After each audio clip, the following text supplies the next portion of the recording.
Ce qui me porte dans le métier d'infirmier, c'est la rencontre avec l'autre, qui implique une rencontre avec moi-même.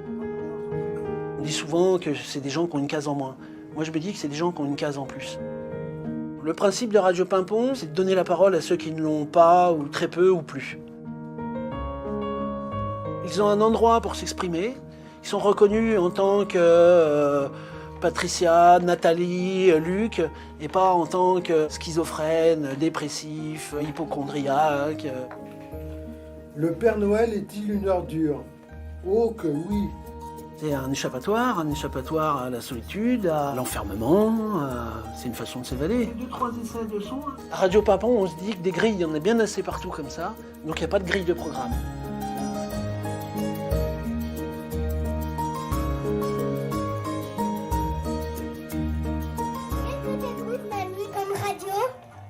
Des radios Pimpon, pardi. Chez moi, oui. Je continue à travailler pour la radio. Tout ce qui est technique, montage de son, programmation, c'est chronophage. C'est une web radio. Quand je bossais à l'usine, je prenais mon bleu de travail, je le foutais dans le placard, c'était terminé. Mais là, je vais pas débrancher le cerveau, j'y arrive pas. Radio Pimpon présente les petits meurtres radiophoniques. Pimpon, je trouve que c'est bien, c'est percutant. Ça questionne souvent les gens. Donc c'est déjà le début d'une conversation, donc le début d'un contact, donc le début d'un rapport humain. Métier d'infirmier. Au départ, c'est pas une vocation du tout, c'est une opportunité que j'ai saisie. J'ai fait plein d'autres métiers avant, des métiers alimentaires qui m'ont jamais vraiment transcendé. J'ai travaillé 6 ans dans un centre de tri postal. Après, j'ai été démonstrateur de fléchettes parce que j'ai été champion de France de fléchettes.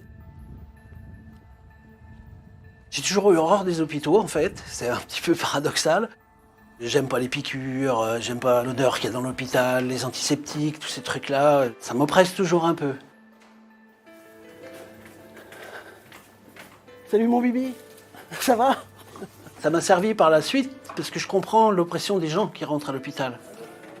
Moi, c'est ce qui me motive dans ce travail, c'est qu'on vient à la rencontre de gens vivants.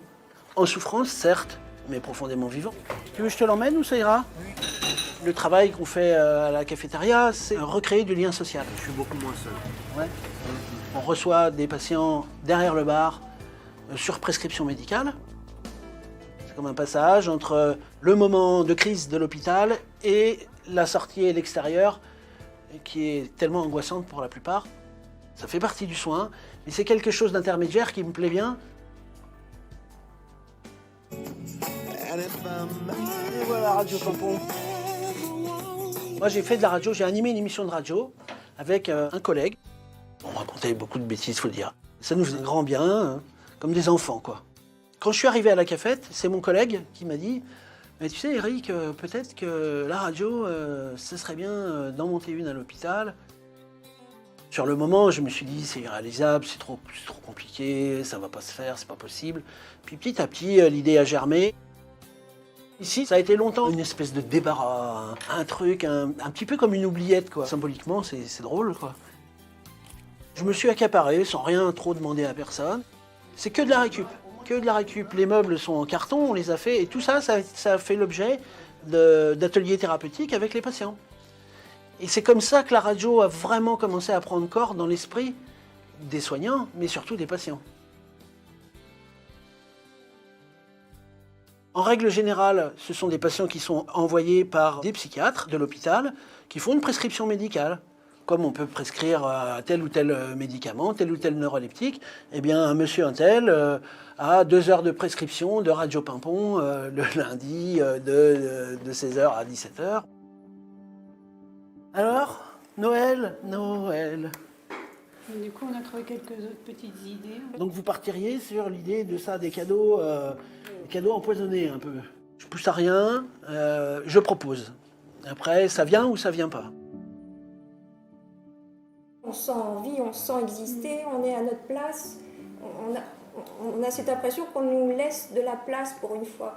Et c'est rare. Par rapport à la maladie, par exemple, le fait d'écrire, ça me permet de sublimer un peu les problèmes psychiques que j'ai pu avoir. C'est-à-dire d'en faire quelque chose qui peut paraître négatif, d'en faire quelque chose de positif, de voir quelque chose de beau ou de rigolo.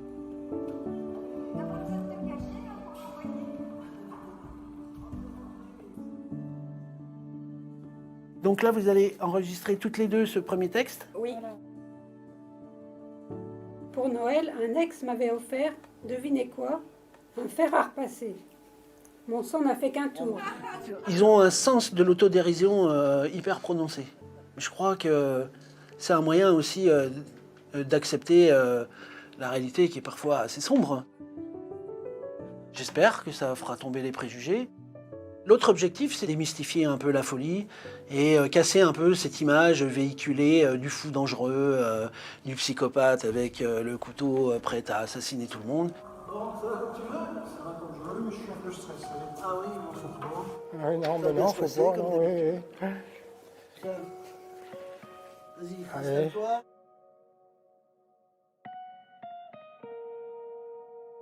La petite cafette.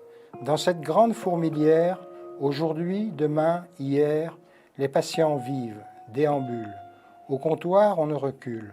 Pour quelques sous, un petit verre, parfois un conflit amer, réveille la vive condition.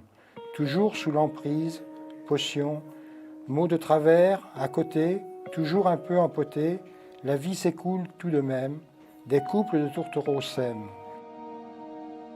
Et oui, ici comme ailleurs, on a le droit au bonheur.